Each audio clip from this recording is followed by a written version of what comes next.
উত্তর 24 পরগনার অশোকনগরে ভূতের আতঙ্ক ঘিরে সম্প্রতি সমাজ মাধ্যমে ব্যাপক চর্চা শুরু হয়েছে। দাবি করা হচ্ছে মাতৃসদনের পেছনে একটি তেঁতুল ও একটি আম গাছে নাকি ভূতের অবয়ব দেখা গেছে। কয়েকটি ভিডিওতে এমনকি গাছের ডালে একটি অবয়বকে বসে পা নাড়াতে দেখা গিয়েছে বলে দাবি করা হয়। এই ঘটনায় অনেকের মধ্যে কৌতূহল বাড়লেও স্থানীয় বাসিন্দাদের মতে এটি নিছক বিভ্রান্তি ছড়ানোর কৌশল। এই তেঁতুল গাছটা আজকের না, আমার বাড়ির 70 বছর পার হয়ে গেছে। তেঁতুল গাছ, এই তেঁতুল গাছের বহু মানুষ এখানে যাতায়াত করে, এখানে বসে বিশ্রাম নেয় অনেকেই। কিন্তু আজকে হঠাৎ শুনছি এই ধরনের একটা গুজব রটিছে মার্কেটে। কাদের যে এদের ব্যবসায় ভিত্তিক কী আছে এর মধ্যে কে জানে। আমি প্রতিবাদ করছি, তীব্র প্রতিবাদ করছি। এই সমস্তগুলি করা ভীষণ অন্যায়। এগুলো করলে সামাজিক পরিবেশ নষ্ট হচ্ছে এবং যারা মানুষরা এখানে বাস করে তাদের পক্ষেও খুব ক্ষতি হচ্ছে। আমি এখান দিয়ে অনেক রাত্রে পর্যন্ত ফিরেছি, আমার মধ্যে কোনো রকম বিক্রিয়া হয়নি, প্রতিক্রিয়া হয়নি। কিন্তু ইদানিং লক্ষ্য করছি যে এটা একটা আতঙ্কের মতো ছড়িয়ে দেওয়া হয়েছে। একটা কোন নিউজ চ্যানেল এটাকে ছড়িয়ে দিয়েছে, অত্যন্ত অন্যায় কাজ হয়েছে। অশোকনগরের শিক্ষক সফিরার রহমান এ বিষয়ে স্পষ্ট মত প্রকাশ করে বলেন, এখন এই সময়ে দাঁড়িয়ে আপনার ভূত ব্যাপারটা সত্যি সত্যি তো মেনে নেওয়া যায় না। এমনও হতে পারে এটার তো অস্তিত্বই নেই, আর কিছু মানুষ হয়তো তাদের স্বার্থ সিদ্ধির জন্য এটা করছে। আর এইটা যারা প্রচার করছে তাদের তো ভেবে দেখা উচিত, এই সময়ে দাঁড়িয়ে যখন আমরা ডিজিটাল যুগে বাস করছি, তখন যদি এরকমভাবে একটা আতঙ্ক তৈরি করা হয়, মানুষের শুভ বোধগুলো কিন্তু অনেকটা শেষ হয়ে যাবে। আসলে এক শ্রেণী মানুষ আছে, এই শুভ বোধগুলোকে যদি সরিয়ে দেওয়া যায়, মানুষের জ্ঞানায়ুধকে যদি ভোঁতা করে দেওয়া যায়, তাহলে তারা স্বার্থসিদ্ধি করতে পারবে। আমি নির্দিষ্ট করে বলছি না, নিশ্চয়ই কোনো নিগূঢ় খারাপ অভিসন্ধি আছে বলেই হয়তো এটা প্রচার করা হচ্ছে। এর তো কোনো প্রমাণ নেই। এর সাপেক্ষে যদি কোনো প্রমাণ দিতে পারতো তাহলে অনায়াসেই আমরা মেনে নিতাম না কোনো ভৌতিক ক্রিয়াকাণ্ড বা অলৌকিক কোনো ভাবনা এখানে রয়েছে, থাকতেই পারে না এটা। অশোকনগর বিজ্ঞান মঞ্চের প্রতিনিধিরাও ঘটনাস্থল পরিদর্শন করে জানিয়েছেন ভূতের অস্তিত্বের কোনো প্রমাণ মেলেনি।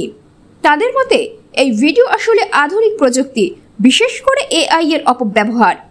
দেখুন, আমরা কিছুটা বিস্মিত, কিছুটা আমরা একটা এরকম অশোকনগর যেখানে শিক্ষা, চেতনা, সংস্কৃতি, বিজ্ঞান আন্দোলন এর পীঠস্থান, এইখানে দাঁড়িয়ে একটি নিউজ হলো এবং তাকে গ্রাফিক্সে তৈরি করা হলো, কিছু অদৃশ্য শক্তির দেখানো হলো। এর ফলে মানুষের মধ্যে অসম্ভব একটা বিভ্রান্তি তৈরি হয়েছে এবং একজন জনবিজ্ঞান আন্দোলনের একজন কর্মী হিসাবে আমরা বলতে পারি যে আমরা ব্যর্থ, যে আমাদের উপস্থিতিতে অশোকনগরে বিজ্ঞান আন্দোলন এতটা শক্তিশালী, সেইখানে দাঁড়িয়েও এরকম একটা ঘটনা পরিবেশন হলো। কিছু মানুষ তারা বললেন, তারা ভয় পেলেন এবং তারা আমাদেরকে কোনো অভিযোগ করলেন না বা লোকাল প্রশাসন স্তরেও কোনো অভিযোগ করলেন না, কিন্তু তারা এরকমভাবে একটা ভুল খবর পরিবেশন করলেন, তার থেকে কিছুটা পয়সা ইনকাম করলেন। এটা একদম খুব খারাপ লাগার জায়গা। একটা জিনিস বলতে পারি, বিষয়টা নিয়ে এইভাবে করা ঠিক হয়নি। প্রশাসনিক স্তরের প্রতিবাদ জানাবো আমরা। কিছু অসামাজিক মানুষ এখানে কিছু অসামাজিক কাজে কম বেশি লিপ্ত হন বলে এলাকার লোক বিভিন্নভাবে অভিযোগ আমাদের কাছে করেছেন এবং তার থেকে বড় লোকাল মানুষরা খুব বিরক্ত। অশোকনগরবাসী হিসাবে এটা আমাদের কাছে লজ্জার যে এরকম একটা বিষয় এমন সময়ে এটা পরিবেশন করা হচ্ছে।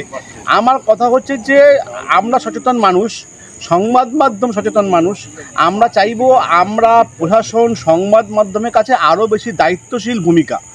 এই দায়িত্বশীল ভূমিকায় যদি কোথাও একটা ব্যবসায়ী দৃষ্টিভঙ্গি এবং সেই ব্যবসায়ী দৃষ্টিভঙ্গি থেকে কোথাও একটা অপরাধকে আড়াল করার প্রবণতা এবং কোথাও একটা ভুল বার্তা মানুষের মধ্যে ছড়িয়ে দেওয়া, যদি এই মানসিকতা হয় তাহলে কিন্তু আমরা প্রতিবাদ করব। পশ্চিমবঙ্গ বিজ্ঞান মঞ্চ কিন্তু প্রতিবাদটা শুধুমাত্র মুখে রাখবো না, আমরা প্রশাসনিক স্তরে যেই পর্যায়ে যাওয়া এবং আইনি পর্যায়েও কিন্তু আমরা বিষয়টা তুলে আনার চেষ্টা করি। সব মিলিয়ে অশোকনগরের এই তথাকথিত ভূতকাণ্ড ভুয়া প্রচার ছাড়া কিছুই নয়, বরং সমাজে অযথা বিভ্রান্তি ছড়ানোর এক হাস্যকর উদাহরণ।